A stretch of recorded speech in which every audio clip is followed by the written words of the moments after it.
आज आदरणीय पंतप्रधानांचा मुंबई दौरा आहे आणि ह्या दौऱ्यावर अपेक्षेप्रमाणे अकलेचे तारे आज सकाळी संजय राजाराम राऊतनी तोडले। त्यांनी एक नवीन जावई शोध असा लावलेला आहे की आदरणीय पंतप्रधान हे जे दौरे आहेत, जो काय लवाजमा आहे, जो काय त्यांची सुरक्षता आहे, हा सगळा आचारसंहितेच्या नियमाचा भंग आहे आणि ते आता पंतप्रधानच नाही, काळजीवाहू पंतप्रधान असल्यामुळे, केअरटेकर पंतप्रधान असल्यामुळे ते या सगळ्या गोष्टी करूच शकत नाही असा जावई शोध संजय राजाराम राऊतने लावलेला आहे। आता त्यांनी साधी एक सरपंचाची निवडणूक पण लढवली नाही, लोकांमध्ये निवडून कसं यायचं ह्याला त्याला थानपत्ता नाही, ईशान्य मुंबईची जागा धुमणामध्ये ताकद नसल्यामुळे लढवण्याचा पण विचार केला नाही, उगाच राजकीय बळी त्या संजय दिना पाटलांचा देऊन टाकलेला आहे। तो संजय राजाराम राऊत निवडणुकीचे नियम आणि निवडणुकीची आचारसंहिता काय असते हे आम्हाला ज्ञान देतोय। देशाचे पंतप्रधान हे कुठलेही नियम न तोडता आचारसंहिता असताना पण त्यांची सुरक्षता प्रोटोकॉल हा तसाच राहतो, त्याच्यामध्ये काहीच बदल होत नाही। आणि दुसरा पंतप्रधान निवडून येईपर्यंत पंतप्रधान नाव म्हणजे दुसरा बदलत नाही, म्हणजे 4 जून नंतर पण देशाचे पंतप्रधान हे आदरणीय मोदी साहेबच असतात। म्हणून ह्यांनी कितीही नाक रगडलं, कितीही शेवण्यासारखा रडत बसले, कितीही जावई शोध घेत बसले, तरीही ह्यांच्या भुकण्याला कोणी महत्व देत नाही। कालच्या इंडिया आघाडीच्या ह्या त्या पूर्ण कार्यक्रमामध्ये जे काही केजरीवालांसाठी तो कार्यक्रम घेतला असं म्हटलं, साधा केजरीवालांचा बॅनर पण ह्या लोकांनी सगळ्यांनी काढायला लावलं। त्या व्यासपीठावर उद्धव ठाकरेची काय इज्जत होती ते राहुल गांधींनी स्वतःच्या तोंडाने दाखवली। आणि इलेक्ट्रॉल बॉन्डची जो चर्चा आज सकाळी संजय राजाराम राऊत करत होता, ते इलेक्ट्रॉल बॉन्ड्सवर बीजेपीला मिळालेल्या इलेक्ट्रॉल बॉन्ड्सवर चर्चा करा, मग उभाटाला जे इलेक्ट्रॉल बॉन्डच्या रूपाने पैसे आलेले आहेत त्याची पण चर्चा झाली पाहिजे ना। त्या देणगीदार कंपन्या नेमकं कोण आहे, त्यांची जी यादी आमच्याकडे आहे, ते उभाटाला दिलेले इलेक्ट्रॉल बॉन्डच्या रूपाने पैसे या लोकांना उद्धव ठाकरेच्या महापालिकेमध्ये महापौर असतानाच्या काळात ज्यांना इलेक्ट्रॉल बॉन्डच्या माध्यमातून ज्यांनी पैसे दिलेले आहेत त्यांना मुंबई महापालिकेचे किती टेंडर भेटलेले आहेत, त्यांना कोविडच्या काळात जेव्हा उद्धव ठाकरे मुख्यमंत्री होते, कोविडच्या काळात त्या कंपन्यांना किती टेंडर भेटले ह्याची जरा चर्चा आणि चौकशी झाली पाहिजे। नुसतं बीजेपीच्या नावाने मंत्र रोज सकाळ उठल्या बोलण्यापेक्षा शिवसेनेला, उद्धव ठाकरेच्या शिवसेनेला, उभाटाला नेमकं इलेक्ट्रॉल बॉन्डच्या रूपाने किती पैसे भेटले आणि कोणी दिले आणि त्या कंपन्यांना किती नंतर टेंडर मातोश्रीच्या माध्यमातून दिले गेले, या सगळ्याचा हिशोब आम्हालाही जाणून घ्यायचा आहे। उभाटाने मांडण्याची हिंमत करावी असं आवाहन मी या निमित्ताने करतो।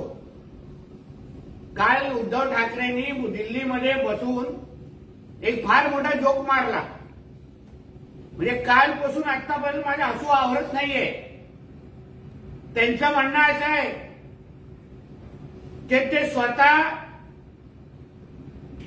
आमचे आदरणीय देवेंद्र फडणवीसजींना मणिपूरमध्ये पाठवण्यासाठी स्वतः खर्च करून स्वतःच्या खिशातले पैसे उद्धव ठाकरे काढून त्यांचे तिकीटचे पैसे देणार, भाड्याचे पैसे देणार. सांगणारा कोण आहे? उद्धव ठाकरे, ज्यांनी उभ्या आयुष्यामध्ये आतापर्यंत स्वतःची लॉन्ड्री स्वतःच्या पैशांनी केलेली नाही, स्वतःची अंतर्वस्त्र अजूनपर्यंत स्वतःच्या पैशांनी विकत घेतले नाही, स्वतःची घरातली एसी स्वतःच्या पैशांनी नाही, देवालयामध्ये ठेवलेली फुलं ह्याचे कधी पैसे दिलेले नाहीत. म्हणजे ज्यांनी 1 रुपया अजूनपर्यंत खिशातून काढण्याची त्याला सवयच नाही, तो म्हणे आमच्या देवेंद्रजींना मणिपूरला पाठवण्याचा खर्च उचलणार. आणि मणिपूर फाईल्स काढण्या अगोदर मी उद्धवजींना विनंती करीन की तुम्ही दिशा सालियन फाईल्स हा जरा चित्रपट तुम्ही काढा, फार जोरात चालेल. आणि मुख्य भूमिकेमध्ये तुमच्या मुलालाच ऍक्टर म्हणून घ्या, कारण का दिशा सालियन फाईल्स या चित्रपटाचा मुख्य कलाकार सूत्रधार हा तुमचा मुलगाच आहे. आणि संजय राजाराम राऊतला सांगेन, तुला अगर कुठले चित्रपट काढायचे असतील तर तू गोरेगावच्या रॉयल पाम फाईल्स किंवा न्यूझीलंड हाऊस फाईल्स या नावाचे चित्रपट काढा. कळेल मग लोकांचं किती मनोरंजन होत आहे. धन्यवाद. संजय राऊत यांच्यावर टीका करताना संजय राऊत मोदींवर टीका करताना असं म्हणतायत की मोदींचा एक दौरा हा 25-25 कोटींचा असतो. एक लक्षात घ्या, निवडणुकीच्या आचारसंहितेमध्ये पंतप्रधानांचा एक प्रोटोकॉल आहे. पंतप्रधानांची सुरक्षता असो, प्रोटोकॉल असो, या सगळ्याच्या सगळ्या गोष्टी या निवडणुकीच्या आचारसंहितेच्या अनुसारच केल्या जातात. आता त्यांच्या दौऱ्याचा खर्च नेमका किती आहे हे निवडणूक आयोगाला जास्त माहिती आहे, तिकडच्या होऊ घातलेल्या कारकुनाला माहित नाही. म्हणून सकाळी उठून अशा पद्धतीचे जावई शोध काढण्यापेक्षा तुझा मालक काल जो दिल्लीला गेला हा कोणाच्या प्रायव्हेट विमानाने गेला, त्याचा खर्च नेमकं कुठून दाखवला आणि कोणी केला त्या प्रायव्हेट विमानाचा ह्याची थोडी माहिती पण निवडणूक आयोगाला द्या. कारण का काल तुझा तो मालक दिल्लीला गेला आणि मालकाच्या मुलाबरोबर तो परत मालक आणि त्याचा मुलगा परत आला, त्याचं प्रायव्हेट विमान कोणाचं होतं, त्याचे पैसे कोणी दिले, ते निवडणूक आयोगाला दाखवले होते का, हे सगळ्याची पण माहिती मग आम्हाला काढायला लागेल. सरकारी यंत्रणेचा मोदी गैरवापर करत आहेत आणि त्याचा फायदा घेऊन प्रचारामध्ये उतरले आहेत. हा भ्रष्टाचार नाही का, असाही आरोप संजय राऊत. ज्यांनी एक स्वतः सरपंचाची निवडणूक लढवली नाही, तो निवडणूक आचारसंहिता आणि नियमावर अगर बोट ठेवत असेल तर हा फार मोठा विरोधच झालेला आहे. म्हणून मी संजय राजाराम राऊतला सांगेन, निवडणूक आचारसंहितेच्या पहिलं पुस्तकाची कॉपी मी त्यांना पाठवीन. निवडणूक आचारसंहितेच्या अनुसार पंतप्रधानांचा प्रोटोकॉल, पंतप्रधानांची सुरक्षता ह्याच्यामध्ये काही तडजोड करू शकत नाही. 4 जून पर्यंत आदरणीय मोदी साहेबच या देशाचे पंतप्रधान आहेत आणि 4 जून नंतर या देशाच्या जनतेच्या आशीर्वादामुळे ते परत तसेच पंतप्रधान म्हणून राहणार आहेत. म्हणून ह्यांनी कितीही बोंबाबोंब गेली तर कुठेही निवडणूक आचारसंहितेचा भंग होत नाही. हे नियमाआधारे आम्ही बोलतोय. मोदींच्या मुंबई दौऱ्यावरून संजय राऊत असं म्हणतायत की ते मुंबईमध्ये जमिनी शोधायला येत आहेत. जमीन कोणती शिल्लक आहे आणि ती अडाणीला देता येईल का यासाठी नरेंद्र मोदी.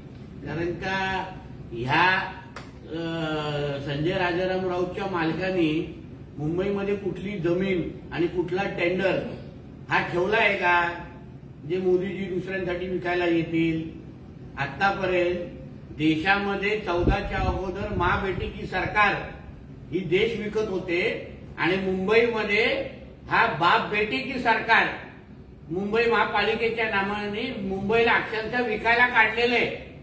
म्हणून मोदींवर आरोप करण्या अगोदर तुझ्या मालकाच्या आणि मालकाच्या मुलांनी मुंबईला कसं लुटलं यावर थोडी अर्धा तास चर्चा होऊन दे, मग कळेल. या राज्याचे मुख्यमंत्री उपमुख्यमंत्री दिल्लीत जाऊन रुमाल टाकून कसे बसतात नेत्यांच्या लॉनवर हे आम्हाला सांगू नका. तुमची मुद्रेगिरी आणि गुजरेगिरी आम्हाला माहिती आहे, असं संजय राऊत यांनी. मग काल जे काँग्रेसच्या कोट्यावर जाऊन जे उद्धव ठाकरे आणि संजय राजाराम राऊत नाचले त्याचे व्हिडिओ आम्ही दाखवू का? आणि गजरा कोणी हातात लावलेला आणि समोर उद्धव ठाकरे आणि संजय राजाराम राऊत कसे नाचत होते, पैसे कसे उधळले गेले, मग ह्याचे व्हिडिओ आम्हाला दाखवायला लागतील जनतेला. दर दिवशी 5 भ्रष्टाचारांचे प्रवेश जे आहेत ते भाजपमध्ये होत आहेत, असं संजय राऊत म्हणतात. आणि मग त्याच्या मातोश्रीमध्ये बसलेला महाराष्ट्रातला सर्वात मोठा ठग्या ज्याला उद्धव ठाकरे म्हणतात, त्याच्याबद्दल तो बोलणार नाही. आतापर्यंत अजितदादा महाविकास आघाडीमध्ये होते तेव्हा अजितदादाचं कौतुक व्हायचं. हसन मुश्रीफ महाविकास आघाडीमध्ये यांच्यावर होते तेव्हा त्यांचं कौतुक होतं. भुजबळ साहेबांना एकदम अतिशय प्रिय होते यांचे भुजबळ साहेब. आता त्यांनी स्वतःच्या स्वाभिमानासाठी अगर भूमिका घेतली, देशाच्या विकासासाठी भूमिका घेतली, तर ह्यांच्या डोंगणाखाली आग काय लागते? तुम्ही 2014 पासून 14ला जे भारतीय जनता पक्षाच्या बरोबर होते तेव्हा तुम्हाला मोदी साहेब एवढे वाईट वाटले नाही, तेव्हा त्यांच्यावर भ्रष्टाचाराचे आरोप करायसारखे तुम्हाला वाटले नाही. आता जेव्हा डोंगणाखालून सत्ता गेली आणि रस्त्यावर फिरण्याची जेव्हा वेळ आली तेव्हा अजितदादा आणि सगळे तुम्हाला वाईटच वाटणार.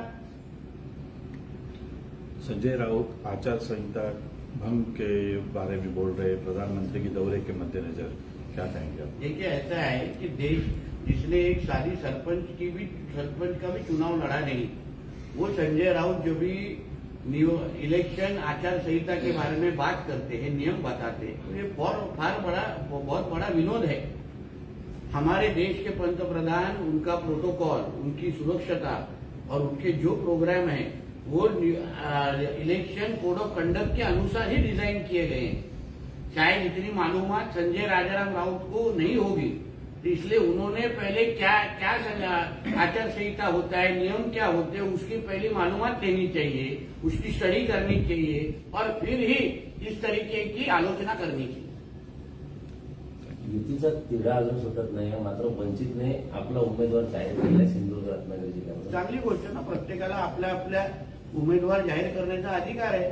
म्हणजे प्रकाश आंबेडकर जींना महाविकास आघाडीनी जे काही त्यांना स्थान दिलं नाही त्याच्यामुळे त्यांनी आज उभाटाच्या उमेदवाराच्या विरोधात वंचितचा उमेदवार उभा केलेला आहे. तर ती भूमिका आणि हा प्रश्न खरं म्हटलं तर तुम्ही महाविकास आघाडीच्या लोकांना विचारलं पाहिजे, चुकीच्या आघाडीच्या महायुतीच्या लोकांना तुम्ही विचारता. साहेब, विनायक राऊत यांच्या खळा बैठका सुरू झाल्या आणि त्यामध्ये ते बोलले की कोरोना काळात एसएसपीएम कॉलेजमधून आर्थिक घोटाळे झाले, त्याची चौकशी. आता खळा बैठक आणि एसएसपीएम कॉलेजचा काय संबंध? त्याच्यापेक्षा एसएसपीएमच्या खळ्यामध्ये येऊन बसा ना आमच्याकडे, आम्ही साफ करून ठेवतो. एसएसपीएम मेडिकल कॉलेज आणि या संस्थेने कोरोना काळामध्ये सिंधुदुर्ग आणि कोकणाच्या जनतेची जी काही सेवा केली, जो काय आधार दिला, जे उद्धव ठाकरेचं सरकार आणि आरोग्य यंत्रणा तेव्हा देऊ शकली नाही, यासाठी जिल्ह्याचे आणि कोकणाचे लोकांची प्रतिक्रिया आणि मत हे आमच्यासाठी महत्वाचं आहे. जे स्वतः तेव्हा सत्तेमध्ये होते, स्वतःचा मुख्यमंत्री तेव्हा सत्तेमध्ये होता, ते जेव्हा काय करू शकले नाही, टीका करण्यापलीकडे लोकांना आधार देऊ शकले नाही, त्यांनी आमच्यावर टीका करू नये म्हणून खळ्यामध्ये बसून तुम्ही सिंधुदुर्ग रत्नागिरीचा विकास काय केला हे जरा खळ्यामध्ये बसून तरी सांगा. नाहीतर 4 जून नंतर रस्त्यावरच बसायचं आहे, रस्त्यावरच यायचं आहे. म्हणून जिकडे तिकडे अगर तुम्हाला राणे दिसत असतील मग खळा बैठक याच्यापेक्षा इंजिनियर आमच्या मेडिकल कॉलेजच्या खळ्यातच घ्या ना, सोपं होईल, जास्त मेहनत करण्याची गरज भासणार नाही.